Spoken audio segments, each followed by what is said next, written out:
Hello বন্ধুরা, এই ঠান্ডায় কেমন আছো তোমরা সবাই? আজকে বেশ ভালোই ঠান্ডা পড়েছে আর ছুটিটাও আমার অন টাইমে হয়েছে। তাই আজকে আমি ভাবলাম আমার ছোট্ট একটা ডেলি লাইফের ভিডিও তোমাদের সাথে শেয়ার করি, কি আমি অফিস থেকে ফেরার পথে কী কী করলাম। তো অফিস থেকে ফেরার পথে আমি একটু বাজার করলাম, যা ঠান্ডা পড়েছে একটু চিকেন কিনে আনলাম, ভাবলাম কাঁচা লঙ্কা দিয়ে একটু ঝাল করে চিকেন খাবো। সব সময় তো করা হয় না, কাজের পরে রাতে ওই একা এসে কি রান্না করব তো সবসময় হয়ে ওঠে না। তো মাঝে মধ্যে সেদ্ধ ভাত খেয়ে নিই, ম্যাগি খেয়ে নিই। তো আজকে যখন অন টাইম ছুটি হলো ভাবলাম একটু চিকেনই করি। তো যথারীতি আমি ভাতটা বসিয়ে দিয়েছি, ভাতটা অর্ধেক ফুট হতেই আমি নামিয়ে ফেলেছি। একদিকে আমি আমার আলু ভাজা সাথে পেঁয়াজ কলি দিয়ে সুন্দর করে ভেজে নিলাম, অন্যদিকে আরেকটা কড়াতে আমি তেল দিয়ে দিলাম। ভাতটা আমার অর্ধেক ফুট হতেই আমি গ্যাস থেকে নামিয়ে রেখেছিলাম। এই টিপসটা আমার মায়ের।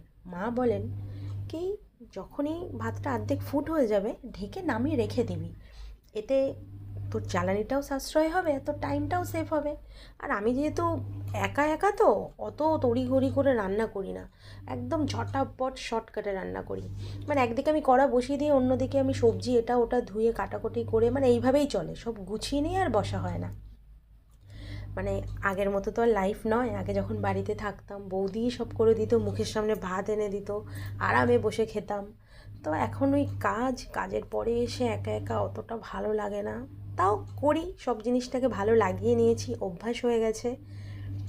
নিজেকে কিভাবে ভালো রাখতে হয় সেটাও আমি এখন শিখে গেছি। সেটা তো রাখতেই হবে, তাই না? একা সারভাইভ করা তো খুব একটা সহজ নয়। যারা আমার মতো ওয়ার্কিং ওম্যান আছো তারা নিশ্চয়ই বুঝবে আমার ব্যাপারটা।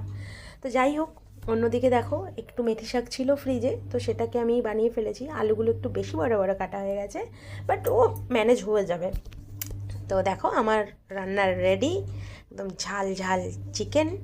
আর তোমাদের যদি আমার এই ভিডিওটা ভালো লাগে তো খুব তাড়াতাড়ি ঝটপট আমার চ্যানেলটা তোমরা সাবস্ক্রাইব করো, যাতে পরের ভিডিওটা আবার তোমরা সাথে সাথে দেখতে পারো। তো আমি চললাম খেতে। টাটা।